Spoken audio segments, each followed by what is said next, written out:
पुष्टि मार्ग में ठाकुर को बाल रूप ही समझा जाता है, इसलिए वहां राधा रानी नहीं है, प्रेम प्रसंग नहीं है, माधुर्य भाव की सेवा नहीं है, निकुंज नहीं है, निकुंज में सखी स्वरूप नहीं है। जो सेवक है वो अपने आप को नंद यशोदा का दास समझते हैं और ठाकुर को बालक समझते हैं, इसलिए थोड़ी थोड़ी देर दर्शन खोलते हैं, थोड़ी थोड़ी देर बंद हो जाते हैं, लाला को नजर नहीं लग जाए, लाला को कष्ट नहीं हो जाए, बाल स्वरूप में सेवा करते हैं। और गौड़ीय संप्रदाय में माधुर्य भाव की सेवा है। माधुर्य का मतलब प्रिया प्रीतम परस्पर प्रेमी है। हालांकि वो तो पति पत्नी है, लेकिन वो यहाँ पृथ्वी पर प्रेमी प्रेमिका की लीला करने आए हैं और सदैव माधुर्य भाव में। अच्छा है क्या, लीला का चिंतन ही है ना। हम न तो बाल्य भाव की सेवा करें तो न तो हम नंद यशोदा बन सकते हैं।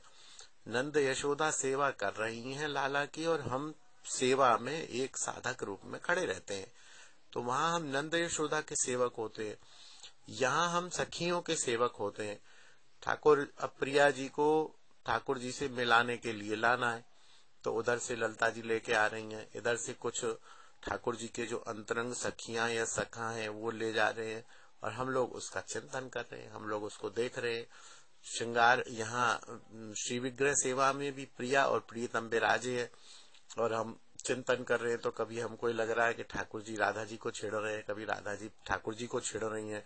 आपस में जैसे एक प्रेमी प्रेमिकाओं के बीच का संबंध होता है, ठिठोलीबाजी, हंसी खेल, छेड़खानी, छेड़ाछाड़ी, निकुंज में रात्रि शयन, निकुंज में छेड़ाखानी, ये सारी लीलाओं का चिंतन माधुर्य भाव में होता है और पुष्टि मार्ग में बाल्य भाव में होता है। जय श्री राधे। ये वैसे विस्तृत चीजें हैं, ये कभी आप आमने सामने बैठे ग्रंथों को पढ़ें तो ये है। और मैं आपको बताऊं, क्योंकि माधुर्य भाव की ये सेवा सर्वोपरि है, तो ये इसमें सभी लोगों का अधिकार भी नहीं है। शास्त्र कहता है कि जब साधक का स्त्री पुरुष का भेद मिट जाए तब उसको माधुर्य भाव में प्रवेश मिलता है, अन्यथा तो वो माधुर्य भाव में प्रवेश करने की प्रार्थना ही करता रहता है और कभी जन्म जन्मांतर में परिपक्वता पर उसको इन सारी लीलाओं का दर्शन भी होता है, आनंद भी होता है, समझ भी आती है और उसमें प्रवेश होता है। तो ये सर्वोच्च, ये कोई गौड़ीय की बात नहीं है, ये तो रस शास्त्रियों ने, भाव शास्त्रियों ने कहा है। दास्य, सख्य, वात्सल्य और माधुर्य। माधुर्य में भी फिर देखिए, माधुर्य में भी एक स्वकीया और एक परकीया, और स्वकीया में भी वियोग और संयोग, परकीया में भी बहुत ऊंची चीजें। परकीया का तो कहना नहीं चाहिए कि शास्त्रों में बड़ा गोपनीय वर्णन है, क्योंकि परकीया शब्द जो है वो लोक में निंदित है। तो इसलिए अब यहाँ व्हाट्सएप पर मैं आपको क्या समझाऊं, ये सब व्हाट्सएप पर समझाने की बात नहीं है। कभी आप धाम में आए, कभी आप मिले, कभी आप ग्रंथों को पढ़े, समझे, अपने गुरुदेव से समझे, तो ये सारी चीजें समझ आएंगी, अन्यथा तो भ्रम होगा।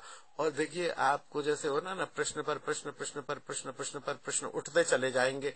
कितने प्रश्नों का उत्तर मैं दूंगा आपको, कितने समझाऊंगा। इसके लिए बेस चाहिए, इसके लिए बेसिक नॉलेज चाहिए, तब जाके ये सारी चीजें समझ आती हैं। आप एकदम मेरे से डी लिट की बात पूछने लग गए, अभी हाई स्कूल किया नहीं है आपको, कितना समझाऊंगा मैं।